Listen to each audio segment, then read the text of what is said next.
strange things spotted in the sky. We've often heard about them or seen something about it on TV. A Pew Research Center survey from 2021 found about 2/3 of Americans, or 65%, say their best guess is intelligent life exists on other planets. Since 1947, the National UFO Reporting Center says they've received more than 80,000 reports of strange objects in the sky, and some of those were from right here in Idaho. Tonight, we're taking a look at the sky and the things that can't be explained. They're the mysteries in the sky, unidentified and unexplained.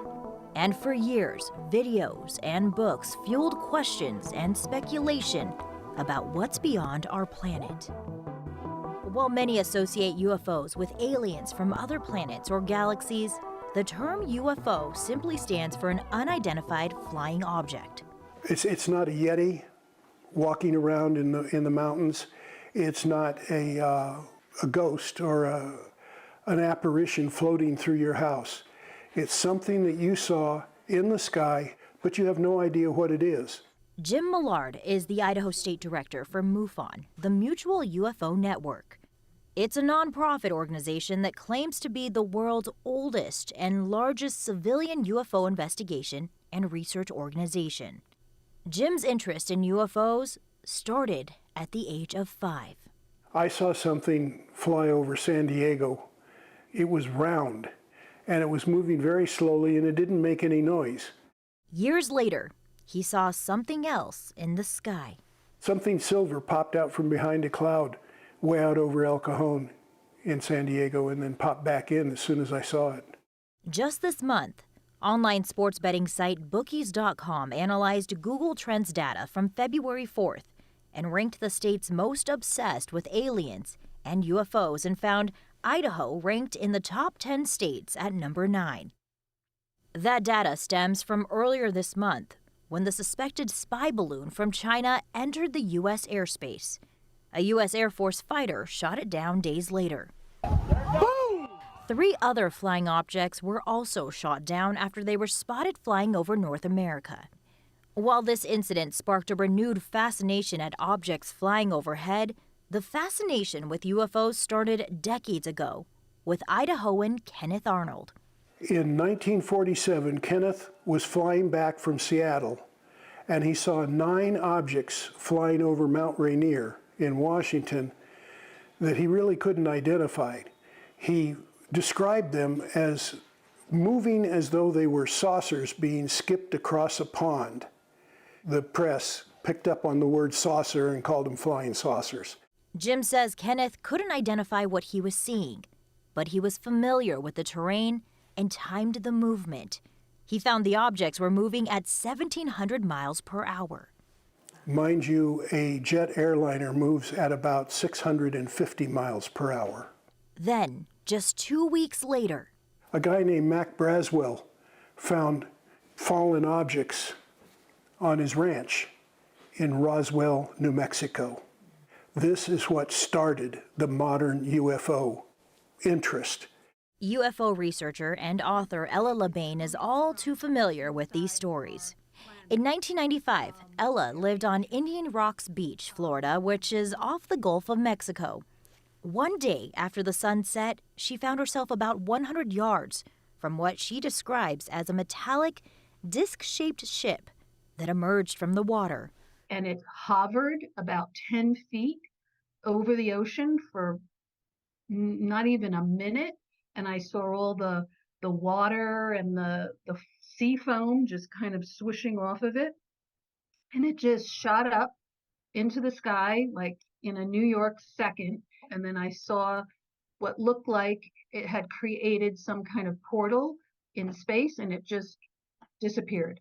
She says she later found out MUFON received 350 calls that night of other people who had witnessed the same thing from different points on the beach. I always believed that we weren't alone. In a 2022 study from myvision.org, a site that tracks evidence-based information on eye health, it analyzed data from the National UFO Reporting Center and found Idaho topped the list of states with the most UFO sightings per 100,000 residents. over the past 5 years with 420 sightings. Idaho in 2020 had the most reported UFO sightings of any state in the United States, so it's quite a hotbed for those sightings. Brian Jackson is an associate professor in the physics department at Boise State University. I think the reason that there's a lot of reportings of UFOs in Idaho is because we have really dark skies and people do a lot of stargazing, and that means that they see a lot of things up there. When it comes to states with the most reported UFO sightings overall, myvision.org found California came in first, followed by Florida and Washington State. The gem state came in at 32. The truth of the matter is we don't get anywhere near as many sightings as California does, or Florida. They're the real hot spots. But Idaho's dark skies still serve as prime spots to see what's happening up above. Some of the best places to go look at the night sky in Idaho is in the Central Idaho Dark Sky Reserve, and that's a big region between Ketchum and Stanley. So there's a partnership between municipal and federal agencies in the Dark Sky Reserve to keep light pollution to a minimum. And so if folks want to see neat things in the sky, that's the place I send them. We have had a lot of activity up around Coeur d'Alene and Lake Ponderell, more so than we've had down here in the southern part of the state. So I think that's what's keeping it alive here. In the month of January, MUFON collected 582 reports of UFOs worldwide. In the U.S., 471, and in Idaho, 2. Of those, 48 were unknown. But sometimes they can explain what's reported. Starlink caused a lot of problems early on. Starlink, the satellite SpaceX began launching back in 2019. They look very distinctive and mysterious crossing the night sky, bright streaks that move from one horizon to the other very quickly, oftentimes multiple all at once. And so I look at the date and time, and then I go look at the Starlink launch site and find, oh, yep, there was a launch just 2 hours or 4 hours or 6 hours before that. And the truth of the matter is 95% we figure out what they are. About 5% are unknown. I remember a few years ago going out and stargazing and seeing lights wandering around very near to the horizon and being very puzzled about what that could possibly be, and then realizing that I was seeing essentially a mirage, that the stars in the night sky were close to the horizon, and all that sort of swimmy air, that swimmy turbulence in the atmosphere was causing them to sort of wander around like they were some kind of alien craft. So yeah, people should understand that very often we can explain these things in terms of natural phenomena, but that doesn't mean they don't look very strange. Last month, the U.S. Department of Defense released a report outlining the government received more than 350 new reports of UAPs. The report described UFOs as UAPs, unidentified aerial phenomena. The recent report that just came down in January from the Pentagon said that there was 171 incidents that could not be analyzed or answered. So this leaves us in that area of it's unidentified.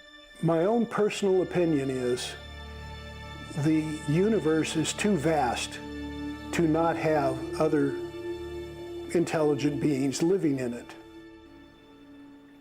And we should know this is just a small part of UFOs. We know there is so much more out there, and if you're interested in learning more, we'll have links to resources out there in this story at ktvb.com, including how you can report a UFO if you see one.